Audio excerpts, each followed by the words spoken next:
Hello and welcome to OffBlueMedical. Today we will discuss a couple of high-yield topics regarding quality improvement and patient safety. So to get started with quality improvement and patient safety, we have to address systems. So healthcare systems are often complex. They are not simple systems. So what defines the complex systems? So it has a couple of characteristics which I wrote here. One of them is going to be interconnectedness. So everything in healthcare and the complex systems of healthcare is interconnected. So people, and there's technology, and there's other aspects, they are all interconnected.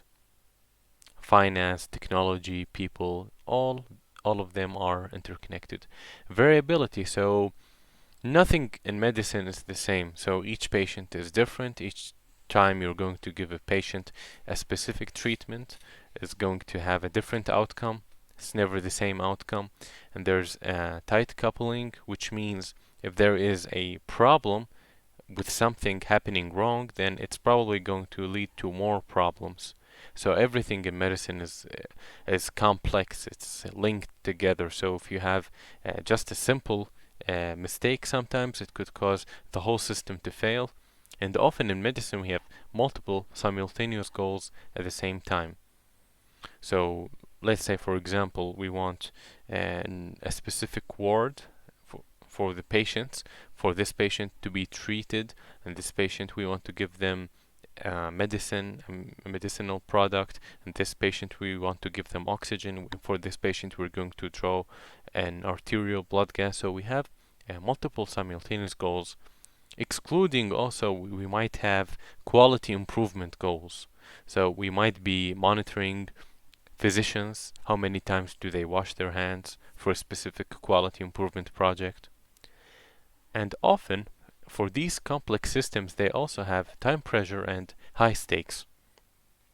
So there are risks involved.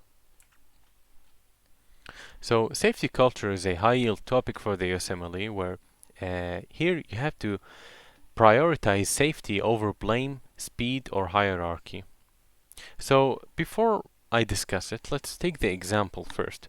So a nurse who hesitates to question a wrong medication order by the physician, this is bad safety culture. Whereas a resident who speaks up about the unsafe practice without any fear, this is going to be good safety culture. So safety culture often focuses on system errors. We don't blame individuals. So for quality improvement and patient safety for the USMLE, you always have to think about something that treats the system as a whole. We don't blame the individuals. Okay?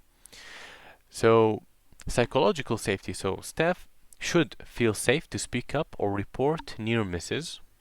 Okay, so if there was a near miss, let's say a doctor ordered a medication for a patient, and that patient was allergic to that medication, and then the pharmacist noticed the medication order and noticed that the patient was allergic, then they can and should feel safe to report this.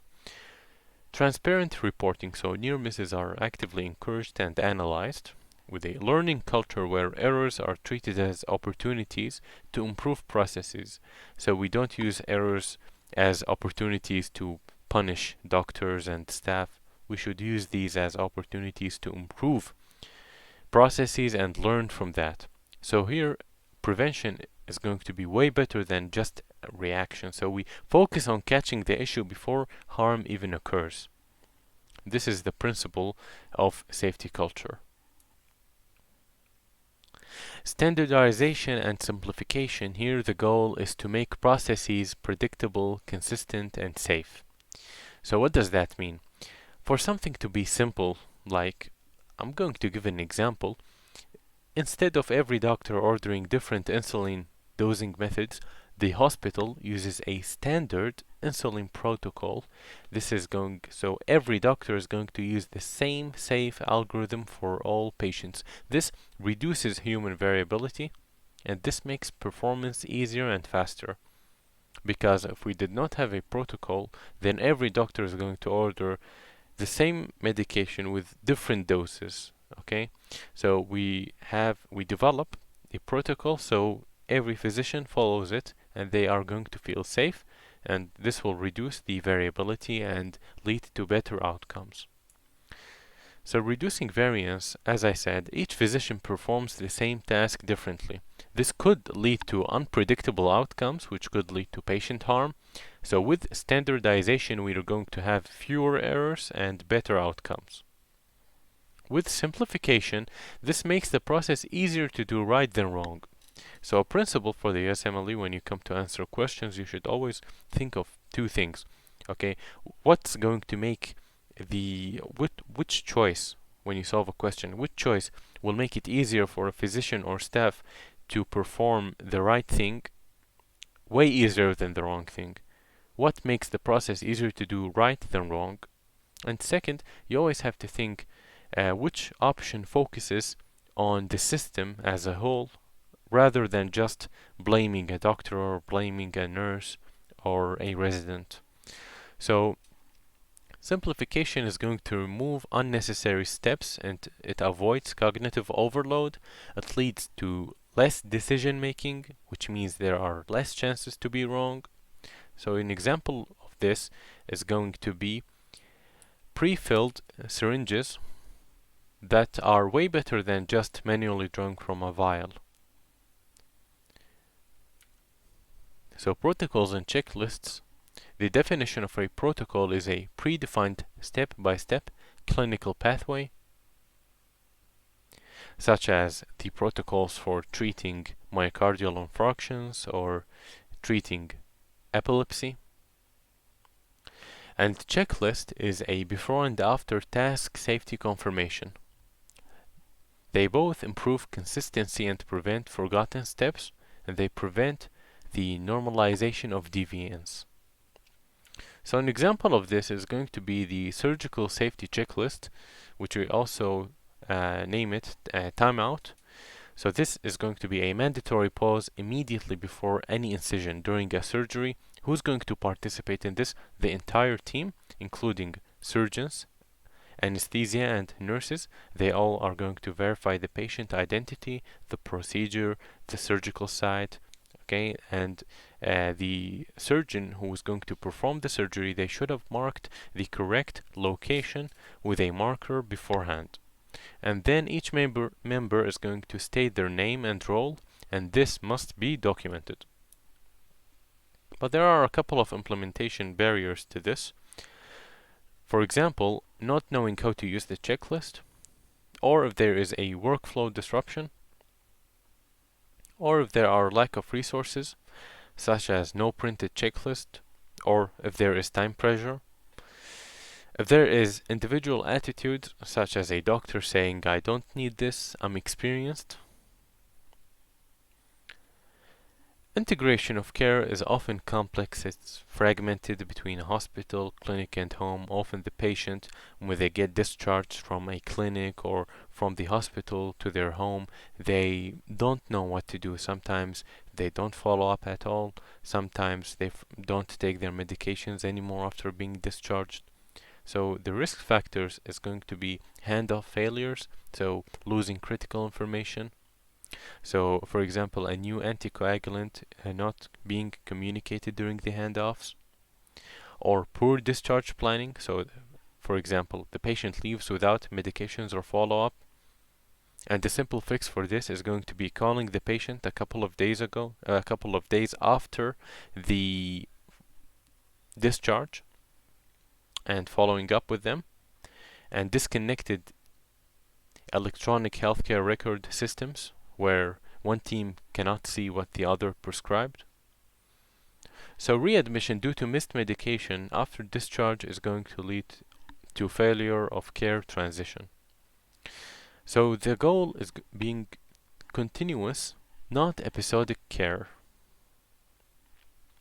There's an important topic for the USMLE, which is overutilization of resources. For example, ordering a CT scan for simple migraines, or giving antibiotics for common cold, or giving opioids for a minor back pain. This occurs sometimes due to defensive medicine or patient demand, such as the patient repeatedly demanding that they want this. Of course, this leads to an increased patient harm. For example, with a CT scan, you're going to expose the patient to radiation.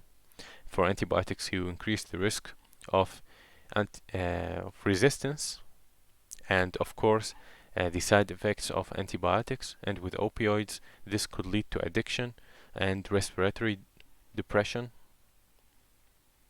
So you shouldn't do this. You shouldn't give antibiotics for a common cold or order a CT for simple headaches or simple migraines. So there are also environmental and operational risks in the hospital. The environmental and workplace design, such as a poor layout leading to delays, the walking distance being a lot, and equipment not where needed. Noisy and chaotic units lead to distraction and alarm fatigue, and poorly designed workflow leads to unnecessary steps and interruption-prone tasks. And staffing, this is related to people, staffing and resource strain, such as understaffing or skill mix mismatch, which leads to unsafe care load, or overcommitment of space, time, or people, which may lead to burnout or rushed decisions, and unsafe scheduling, which lead to fatigue and poor handoffs at shift change. Metrics in healthcare are important. They have a couple of benefits. You can track the performance and outcomes objectively for a physician.